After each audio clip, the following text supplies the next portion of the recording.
Hey everybody, welcome to one in a series of videos about the Zenobia Award.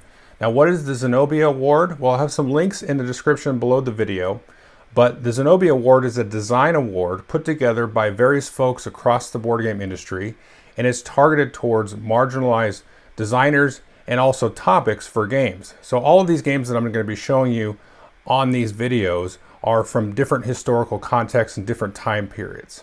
Now, at the time of recording this video, the Zenobia Award has just announced and narrowed down their selection of finalists. And I saw this announcement and I looked at some of the games that they had announced, and a lot of them looked really, really interesting to me. So I reached out to the folks at the Zenobia Award, and they put me in touch with the designers of all of the finalists. And I've had a chance over the last several weeks to demo some games, do some interviews, do some play testing. And so I'm going to bring you some showcase of some of those finalists. Now, this stuff, if you're watching this in the future, the game may have changed. If the game eventually gets published, I'm sure it'll look a lot different. All of these videos are going to be showcasing the game on Tabletop Simulator. So again, things might have changed, and there may or may not be links to the Tabletop Simulator mod directly. That might change in the future as the designers, feel differently about maybe showcasing the game in its various different states. So the game we're going to talk about today is Molly House from designer Joseph Kelly. So Molly House is where you're going to work together as gender-defying queers to meet in secret in London's Molly Houses, plan Molly House events, and create joy in the face of opposition by the Societies for Reformation of Manners, Informers, and the risk of arrest. So this is a 2 to 4 worker placement game, but with some elements like you might see in a Dead of Winter or Battlestar Galactica, where there can be some kind of betrayal and stuff. So it's a semi-cooperative, semi-competitive style game where you're collectively trying to spread joy throughout for yourself as well as for everybody else, and try to keep the authorities off your back, try to hide from informers, and you could even become an informer yourself as a player, and try to basically put on different events. So let's jump down to the table here. So we can take a look, and here is kind of the main board. And the first thing you're going to see here are these different action spaces. Now this one here is always going to be in play, but you have a deck here of action cards that you will deal out every so often, and there'll be little action spaces that you can deal with here. And you have here pawns that you can take actions with, and you have your own player board and your own Molly here. So you'll get some and choose one at the beginning of the game, but you can also change your Molly here. And this will actually indicate your initial standing here. So you can see this has a standing of 3. And so these are the amount of fate cards that you can you'll get dealt basically when you get arrested. And so you want to have a higher standing and get dealt less fate cards. So because you always have to choose the worst one, but we'll get to that in a minute here. So the course of the game, like I said, is set on these different festivities here. So you can see you can do a christening, a lying in, a marriage, a masquerade, a drag ball, and so on, with some other different kinds of bonuses. And you can see in that second column there, you need various different resources to hold those different events. And what's going to happen as you do those different events is you might roll these arrest dice, and you might get caught, and you might have to bribe one of the officials, and you may get arrested. And the other thing you can do is you can go out here in what's called cruising, and this is another way that you can score points. And the points are through the process of joy. So you can see these tiles here are for the different festivities, and you can see there, so christening, you can get a joy tile of either 1 or 2, and these are just kind of randomly seated in there, but you're going to get 1 or 2 joy from a christening, and you can get 1 to 3 joy from a drag ball, and so on. And for cruising in these different Molly houses here in the Moorfields, the Royal Exchange, and so on, you can also get your own joy.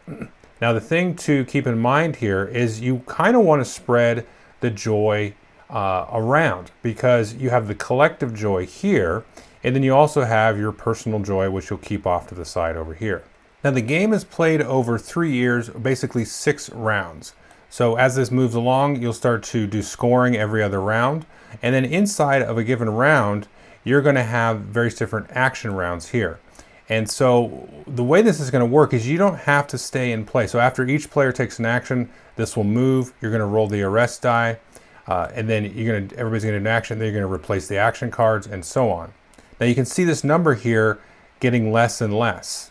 So as you roll the arrest die in between some of these different actions, when you roll these arrest dice, what you're looking for is let's see if I can find it here. It has the nosy neighbor, basically, is what this one is here.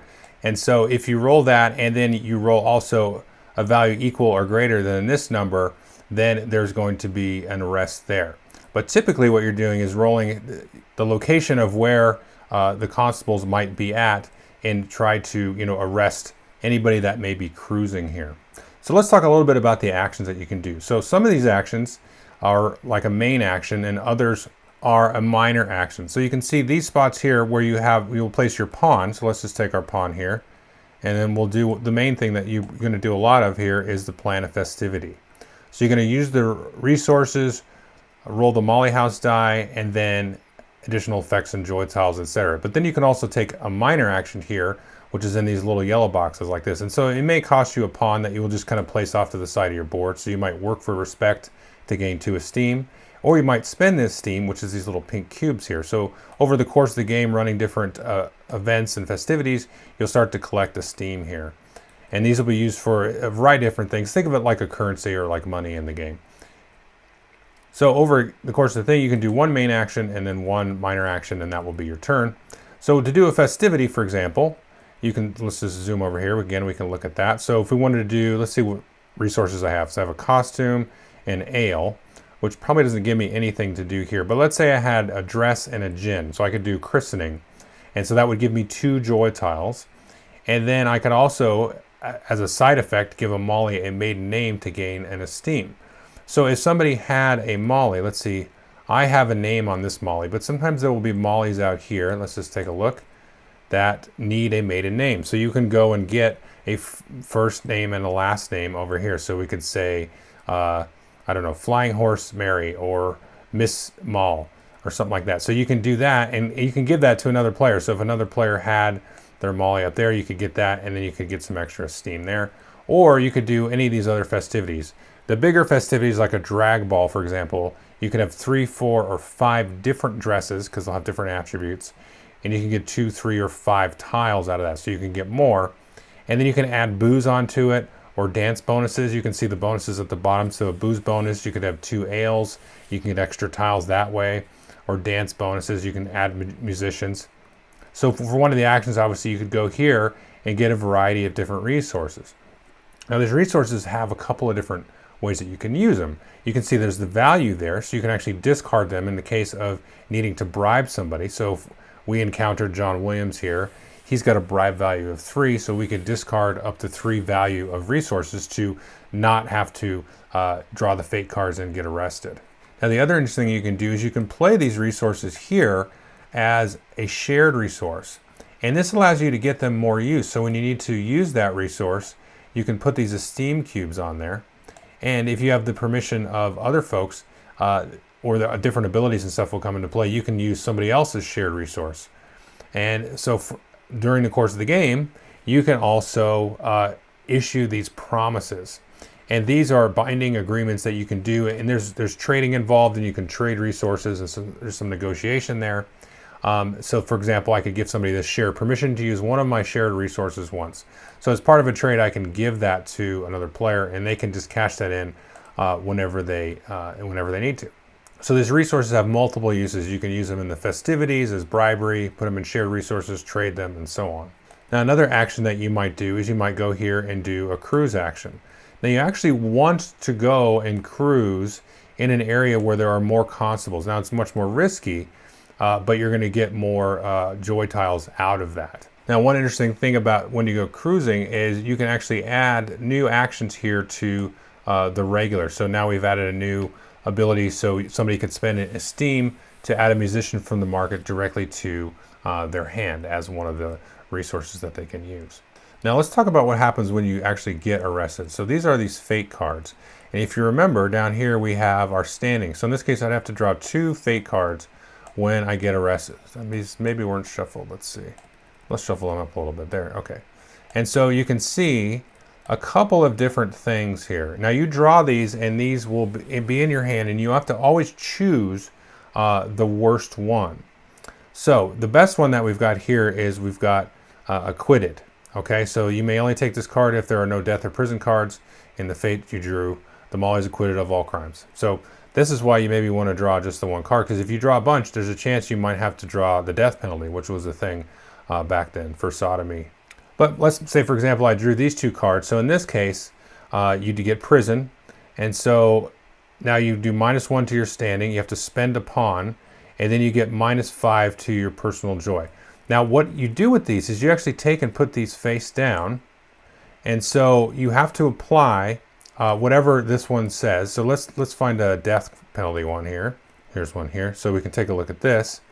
So in this case, you have to discard your Molly card, discard some resources, and any relationships, because you can do the marriage action and get married. You can flip all personal joy tiles to memories, and those all become worth basically 1 joy each. But you can also get this informer card. So let's take a look at this. So if you do, then you don't win the normal way. You win immediately if personal joy is greater than 30 when a raid takes place. So you must pretend this card is any other fate cards you draw are either acquitted or prison cards. Okay, so in the latter, decrease your standing as though you had drawn a prison card. So again, you put these cards face down, and then in this case, you become somebody that is an informer, and so it alters your victory condition. And this one here talks about a raid. So you will roll for a raid check, and then sometimes when you draw this red token here, that will trigger a raid. And these special ones will be shuffled into the bag at the beginning. And when a raid does happen, everybody's arrested. There's no way of getting around that. So that's a really brief overview of Molly House. And there's a lot of things kind of going on with this game, and a lot that I really like about it. And it all really has to do with how the theme kind of comes together with the mechanics there. So one thing I didn't mention through the little walkthrough there is, so for example, when a Molly is put to death and dies, that will reduce the overall collective joy by 10 at the end of the game. You've got to keep that collective joy above 0. And so you have your kind of own personal interests that you're sort of trying to work out.